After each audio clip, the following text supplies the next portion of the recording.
du journal sur la RTJVA, c'est un plaisir pour moi de vous retrouver. Au sommaire, clap fin hier de la croisade d'évangélisation organisée par l'église de Pentecôte internationale du Togo. Bilan satisfaisant selon les organisateurs, la puissance de Dieu s'est manifestée au cours de cette sainte convocation. Du 13 au 16 mars, les hommes de l'Église des Assemblées de Dieu de la région ecclésiastique Golfe-Est ont tenu leur convention régionale placée sous le thème « Comment attendre le retour de Jésus-Christ ». Compte rendu de la journée apothéose à suivre dans ce journal. Actualité internationale, un programme de santé révolutionnaire a été mis en place en France. Il s'agit du programme NEOC. Les précisions à suivre dans quelques instants.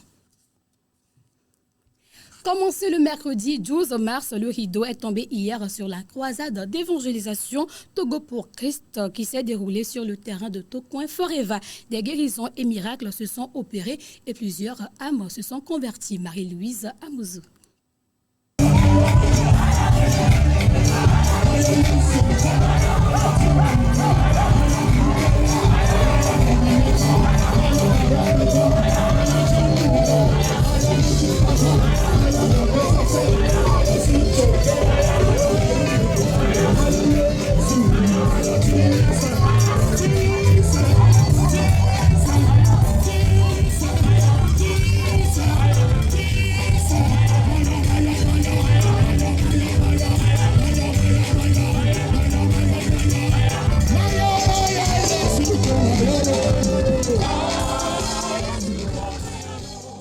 Journée apothéose de la croisade d'évangélisation Togo pour Christ de l'église de Pentecôte internationale. Pendant 5 jours, un public inégalé était sur le terrain écouter la parole de Dieu.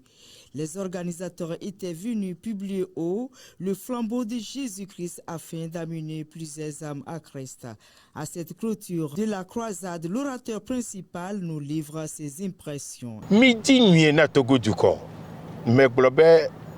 As for Togo, it is known as Trans-Volta Togoland. It is part of Ghana and Ghana is part of Togo. Damia peji katanya bena emenenyo. Then the secret is this. When the missionaries dogwe they visit Ghana day, eke Joho Avala, Mauglo na bena the next nation mekoa ila yenye Togo. Megalenya ya glom. Eyatala mi ape church yakata ape nku le Togoji. Bene ejonya le Togo kola Afrika kata. Elejo. Yita mi ape afia vavala. Meti mikra. Selon les organisateurs de ce mouvement Togo pour Christ, c'est une vision du président de l'église de Pentecôte internationale, selon l'ordre divin de notre Seigneur Jésus-Christ. Pour eux, qui est Christ, pourquoi le recevoir et quels sont les résultats après l'avoir reçu. L'objectif réel, c'est biblique. Nous avons reçu le mandat d'aller dans le monde entier et de faire de toutes les nations les disciples du Seigneur. C'est pour cela que nous sommes sortis en tant qu'Église pour évangéliser. Nous avions fait les 4 jours, nous avions prêché le salut pour les âmes perdues. Alors, nous avions montré au peuple togolais qui est Jésus-Christ, la personne de Jésus-Christ. Pourquoi il est important d'avoir Jésus-Christ dans sa vie. Il est la vie éternelle, celui qui a vaincu la mort. Crusade was very impactful. The impact was so great to the extent that the healings, the deliverance, the messages that were preached were so powerful to the extent that many people gave their life to Christ, and even some got healed. Those who were not having hope received hope for their lives, and there were so many testimonies that came that the crusade was very impactful. Le secrétaire général de l'église de Pentecôte internationale, lui également, nous donne le bilan des activités durant les 5 jours. Le Seigneur nous a visités et nous avons pu rassembler plus de 5000 personnes ici. Et parmi ceux qui étaient là, nous avons pu totaliser plus de 150 personnes qui ont donné leur vie au Seigneur Jésus-Christ. Le Seigneur pouvait dire « Ma nourriture est de faire la volonté de celui qui m'a envoyé et d'accomplir son œuvre. Ne dites-vous pas qu'il y a encore 4 mois jusqu'à la moisson? Voici, je vous le dis, levez les yeux et regardez les champs qui déjà blanchissent pour la moisson. »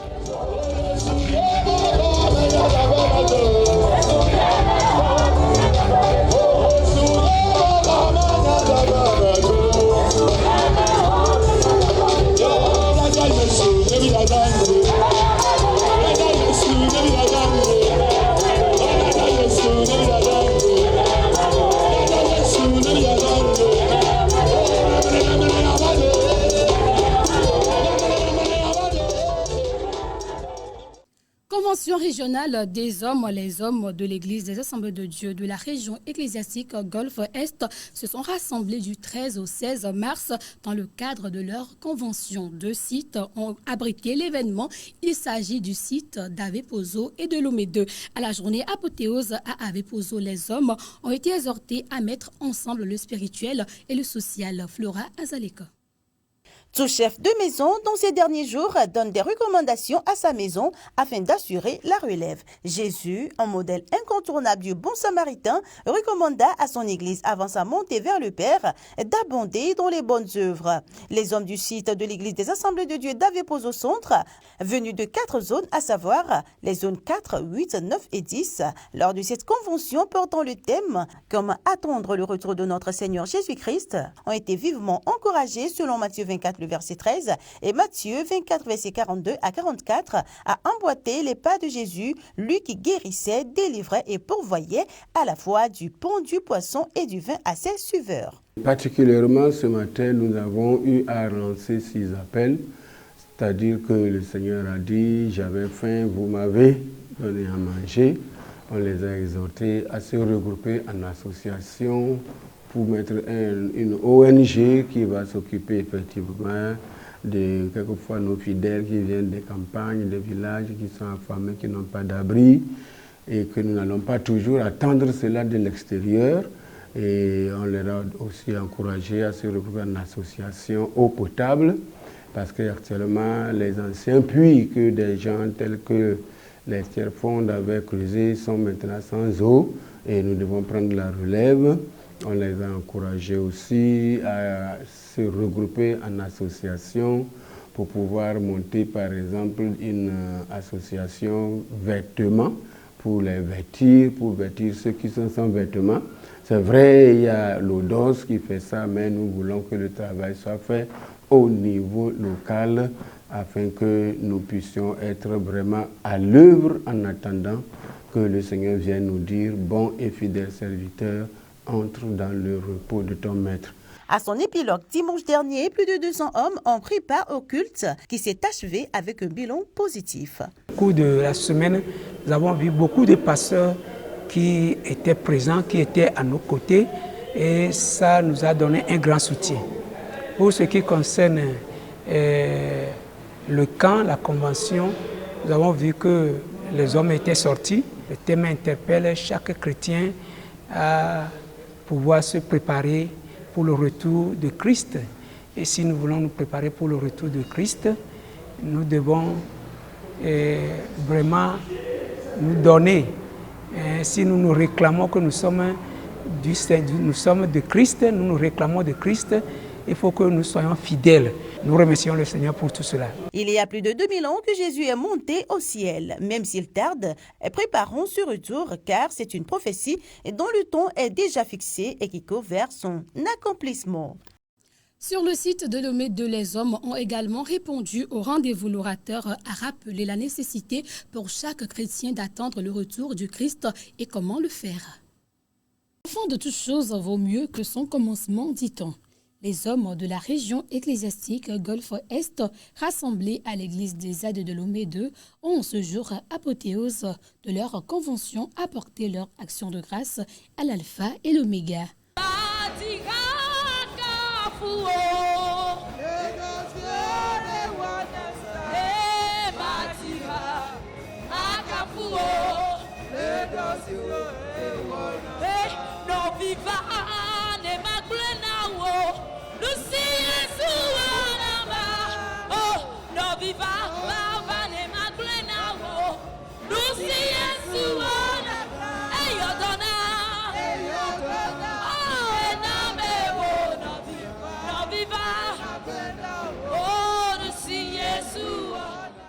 Comment attendre le retour de Jésus-Christ? C'est le thème choisi pour cette sainte convocation. Mon message ce matin était axé sur comment attendre le retour de Jésus-Christ. Et pour attendre le retour de Jésus-Christ, nous devons considérer notre propre vie. Nous devons nous préparer comme une fille qui se prépare à la rencontre de son époux. Parce que l'Église est l'épouse de Jésus-Christ. Et nous voyons aussi que nous devons aussi attendre le retour de Jésus-Christ en menant une bonne vie. Nous ne devons pas vivre comme les mondains. Nous ne devons pas vivre comme si Christ ne reviendrait pas. Et troisième chose, nous devons considérer les promesses de Jésus-Christ. Et nous devons savoir que celui qui a promis son retour ne ment pas. Il n'a jamais menti. Donc je venais de dire dans ma prédication que quand bien même les pharisiens qui ont arrêté Jésus, qui l'ont crucifié, qui l'ont tué, quand bien même Jésus était dans le tombeau, ils se souvenaient que le dit de cet homme-là est vrai. Puisqu'il avait dit que vous pouvez détruire ce corps-là, en 3 jours, je le rebâtirai. Donc il disait que pour l'empêcher de ressusciter, donc de chercher un autre moyen pour le bloquer. Mais il n'y a rien qui puisse bloquer le retour de Jésus. Ils ont fait ça. Ils ont mis la grosse pierre. Ils ont envoyé les soldats. Mais est-ce que ça a empêché Jésus de sortir? Jésus était ressuscité, comme il l'avait dit. C'est ainsi que nous disons à nos populations aujourd'hui que ce que Christ nous a dit, il a promis son retour. Il reviendra tel qu'il a dit. Si nous nous préparons très bien et nous menons une vie exempte de toute souillure, la vie de sainteté, la vie de justice, de loyauté, d'intégrité, nous serons des candidats pour le ciel. Mais la Bible dit, dehors les chiens, les enchanteurs, les idolâtres, tous ceux qui mentent, ils seront rejetés le dernier jour. Donc pour ne pas être rejetés, nous devons considérer notre vie. Nous devons nous préparer bien. Christ reviendra bientôt. Tel qu'il a dit, il reviendra de la même manière. Se préparer pour le retour de Jésus-Christ est l'urgence de l'heure. Les participants l'ont bien compris. Spécialement cette année, la conversion des hommes à Lomé 2 est très importante et très capitale pour nous, les hommes qui se trouvent dans le Golfe Est. Nous avons beaucoup reçu de la part des hommes de Dieu qui nous ont conduits dans la prière. Et ils nous ont donné aussi des conseils. Nous qui sommes des hommes aujourd'hui, nous devons être fidèles à Dieu, fidèles à nos femmes. Et ce matin particulièrement, ce qui m'a beaucoup touché, le message qui m'a beaucoup touché ce matin, c'est le retour de notre Seigneur Jésus-Christ. Nous les hommes, nous devons nous préparer pour le retour de notre Seigneur Jésus. Comment se préparer? Lire la parole de Dieu, être fidèle à Dieu, être obéissant à Dieu. Très important le message de ce matin. Le thème nous dit de comment se préparer pour le retour glorieux du Seigneur Jésus-Christ. C'est un thème d'actualité, c'est un thème qui nous interpelle maintenant, surtout que nous sommes dans de très mauvais moments. Et ça nous a fait beaucoup du bien, et les enseignements ont suivi et on s'est rendu compte qu'on ne se prépare pas pour le retour de Jésus. Et grâce à cette convention, nous allons nous préparer, nous allons vivre la vie de sainteté, la vie de sanctification et tout ce qui va avec selon ce que nous avons écouté, donc pour le retour de Jésus-Christ. Le secrétaire régional a exprimé sa gratitude au Seigneur et a salué l'engagement des hommes pour la réussite de cette convocation. Nous rendrons gloire à Dieu, nous lui disons un grand merci. Et depuis le jeudi, nous étions ici et le thème était comment attendre le retour de Jésus. Et nous avions vu comment le Seigneur s'est manifesté. Il y a beaucoup de participants, les hommes sont venus depuis le jeudi, ils sont là. Et ce matin aussi, ils sont là. Ce que nous pouvons garder, c'est que le Seigneur s'est beaucoup manifesté. Nous avons vu la présence de Dieu au travers les messages de l'évangile du camp. Nous avons senti la présence de Dieu. Oui, nous voulons dire un grand merci à tous les hommes de notre région Golfe Est et surtout nous voulons les encourager que ce n'est que le début. Nous voulons que le département des hommes évolue plus que le département des femmes. Parce que nous sommes la tête. Il faut qu'on prouve, on montre à tous les niveaux que nous sommes réellement la tête. Jésus revient bientôt. Mener une vie de sanctification et apporter la bonne nouvelle du royaume au monde est un devoir pour le chrétien.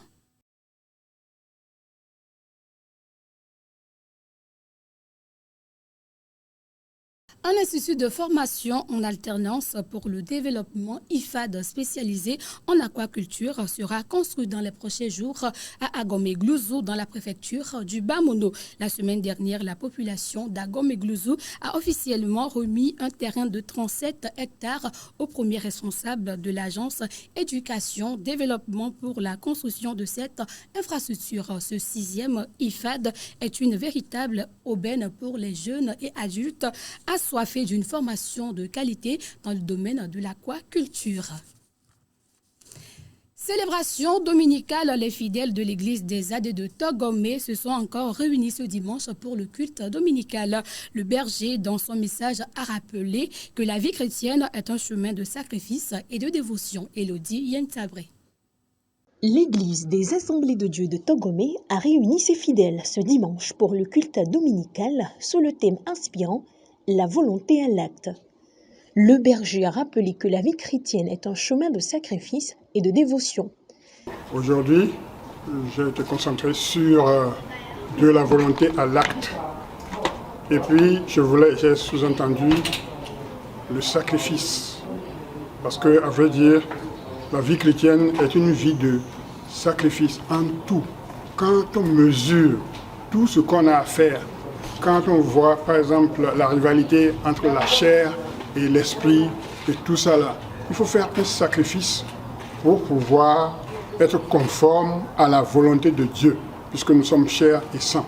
Donc, avec ça, il faut beaucoup de prières. Même la prière, c'est un sacrifice. Et puis Jésus aussi a dit que si quelqu'un veut me suivre, qu'il se charge de sa croix, qu'il renonce à lui-même d'abord, qu'il se charge de sa croix et qu'il le suive. La volonté à l'acte n'est pas seulement un engagement personnel, mais une réponse collective à l'appel de notre Seigneur. Les fidèles inspirés sont prêts à incarner cette volonté de service et de sacrifice dans leur vie quotidienne. Abraham qui a accepté de sacrifier son fils. On a donné aussi l'exemple de Adam et Ève qui ont désobéi à Dieu pour simplement nous dire comment c'est consacré à l'œuvre de Dieu. Comme l'exemple de Daniel, l'exemple de Shadrach, Abednego, nous a donné l'exemple de tous ceux-ci qui se sont donnés à fond pour pouvoir faire l'œuvre de Dieu. Et on nous demande aujourd'hui que le monde va à l'envers, donc nous devons se sacrifier. Regardez l'exemple de ceux-ci, se donner à Dieu entièrement.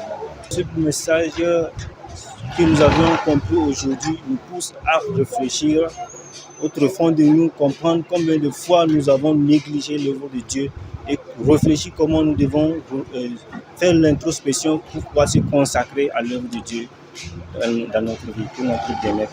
Quand Dieu te donne un travail à faire, il faut le prendre au sérieux, travailler selon les apôtres dans la Bible. Quand Dieu les a appelés, ils n'ont pas hésité, mais ils ont travaillé. Donc Dieu nous demande de travailler pour lui, de faire sa volonté, de travailler puissamment en étant dans la prière chaque jour, veiller, ne pas dormir et travailler pour le Seigneur.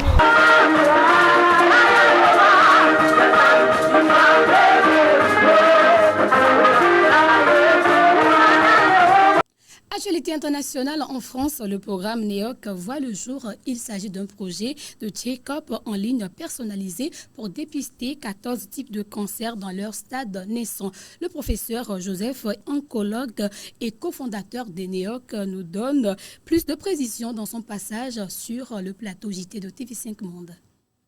Alors NEOC est parti tout d'abord d'un constat qui était que soigner des cancers, c'est bien, les guérir, c'est bien, mais les dépister très tôt, ça permet de réduire le coût, d'abord pour le patient, en l'occurrence en termes de difficultés de prise en charge et d'effets secondaires des traitements, et puis également pour la société.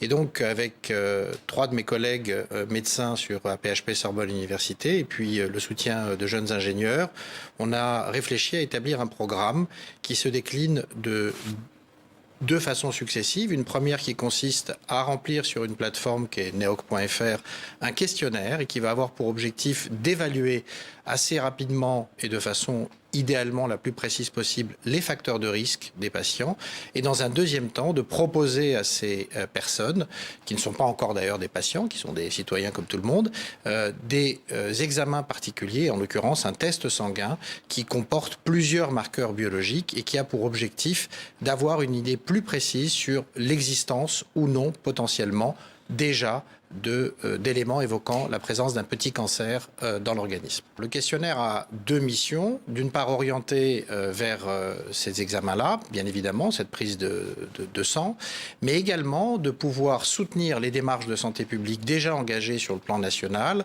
qui sont celles de la prévention primaire, c'est-à-dire en l'occurrence de tout ce qui est vaccination par exemple, mais également celle de la prévention secondaire avec le dépistage organisé des cancers du sein, du côlon, de la prostate et autres. Un accompagnement très clair qui est un plan personnalisé dit de dépistage et qui va avoir pour objectif d'évaluer si ces marqueurs ont déjà une information suffisamment alarmante pour dire il faut aller plus loin, pousser les examens, ou d'avoir un suivi plus régulier, notamment sur le plan biologique, permettant de voir s'il y a une évolution d'un certain nombre de paramètres qui vont ensuite amener à orienter vers des examens spécialisés ou poursuivre une surveillance simple. Alors, l'objectif, c'est d'aller regarder un certain nombre de cancers qui peuvent être induits par des facteurs de risque infectieux, virologiques. On a un programme que l'on va porter, qui est soutenu par un certain nombre de collègues à l'assistance publique Hôpitaux de Paris sur des patients avec un état d'immunodépression.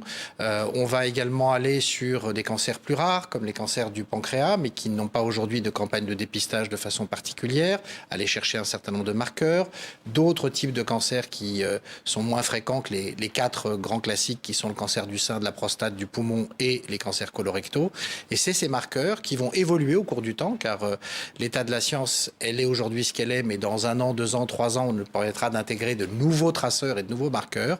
Et l'objectif de cet outil, de cette plateforme et de cet accès, c'est de pouvoir faire bénéficier à la population de la possibilité d'un diagnostic idéalement plus précoce pour une prise en charge permettant une guérison. Et c'est un projet qui va être évolutif. On peut déjà tout à fait aller sur le site que j'ai évoqué, neoc.fr, remplir le questionnaire. On a la possibilité d'avoir accès à ces tests biologiques, moyennant une participation.